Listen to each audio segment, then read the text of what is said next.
ആണ് അശോക ചക്രവർത്തി ശിലാലിഖിതങ്ങൾ രചിച്ചത്.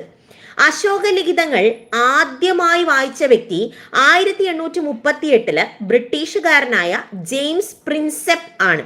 ഓക്കെ, 1838 ബ്രിട്ടീഷുകാരനായ ജെയിംസ് പ്രിൻസെപ്പ് ആണ് അശോക ലിഖിതങ്ങൾ ആദ്യമായി വായിച്ചത്. ഭൂരിഭാഗം ലിഖിതങ്ങളിലും ദേവാനാം പ്രിയ, അതായത് ദേവന്മാർക്ക് പ്രിയപ്പെട്ടവൻ എന്നാണ് രാജാവിനെ പരാമർശിച്ചിരിക്കുന്നത്. ഒന്നുകൂടെ പറയുന്നു, അശോക ലിഖിതങ്ങൾ ആദ്യമായി വായിച്ച വ്യക്തി 1838 ബ്രിട്ടീഷുകാരനായ ജെയിംസ് പ്രിൻസെപ്പാണ്. ഭൂരിഭാഗം ലിഖിതങ്ങളിലും ദേവാനാം പ്രിയ അഥവാ ദേവന്മാർക്ക് പ്രിയപ്പെട്ടവൻ എന്നാണ് രാജാവിനെ വിശേഷിപ്പിച്ചിരിക്കുന്നത്. എന്നാൽ കർണാടകയിലെ മാസ്കി, ഉദയകുളം, നിട്ടൂർ, ഒന്നുകൂടെ പറയാം, കർണാടകയിലെ മാസ്കി, ഉദയകുളം, നിട്ടൂർ എന്നിവിടങ്ങളിലെ ശിലാലിഖിതങ്ങളിൽ അശോക എന്ന് തന്നെയുള്ള പേര് കാണാം. അശോക എന്ന് തന്നെയുള്ള പേര് കാണാം.